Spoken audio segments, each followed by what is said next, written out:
Hi guys, what's up? Welcome back to Chapter on Book Reviews, and today I'll be talking about Leaders Eat Last by Simon Sinek. This is a book that was recommended to me by a friend of mine, and I did some research. So the author of this book actually has a TED Talk about leadership and managing people. And so if you're interested in that, please check it out. I thought it was really interesting to watch, and it was definitely worth the time.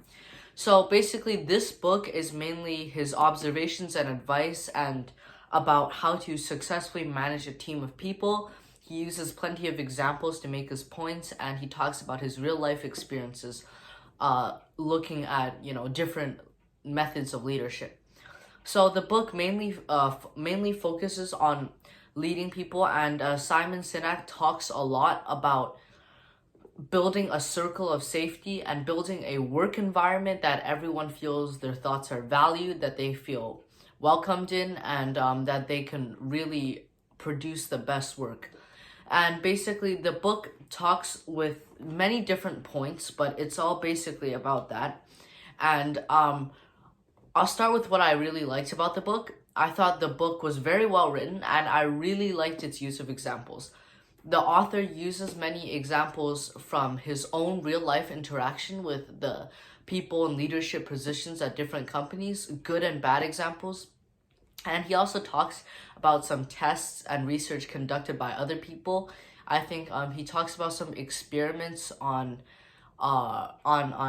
people's reactions to different things. And one particularly that stuck out to me was he talked about an experiment done by scientists about, it was like a student and teacher thing, and basically every time the student got a question wrong, the teacher would have to send a jolt of electricity, and the doses of electricity got larger and larger until it was like pretty much like gonna kill somebody. And the experiment was designed to find out how far people would go before morally they would think to themselves, I shouldn't be doing this, I'm gonna stop now.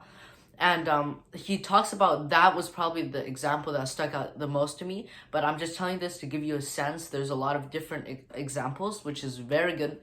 What I disliked about the book was I didn't think that all these that these examples proved his like point, or I felt that there were some examples and points that were a little repetitive.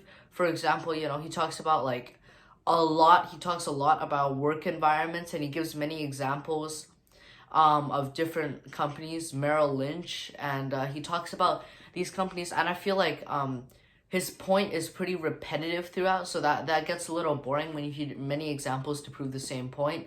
But overall, it's a very interesting book. Again, he has a very famous TED Talk about it. Generally, I would recommend this book. I don't think this book is for everyone, let me just say. There's just a lot about this book that is kind of like, unless you're interested, there isn't really a point for you to follow through with it. So if you're interested in anything related to leading people, he does focus a lot about leading millennials. One of the most interesting chapters of the book for me was he talked about different generations, from the generation that grew up during the Great Depression to the baby boomer generations to how to lead millennials. And basically, that was probably the part that stuck out the most to me and I felt was most interesting. But again, if you're interested in the topic, definitely worth the read, but it can feel a little dry if you're not. As always, thanks for watching. If you enjoyed the book review, please subscribe and like, and thanks for watching Chapter on Book Reviews.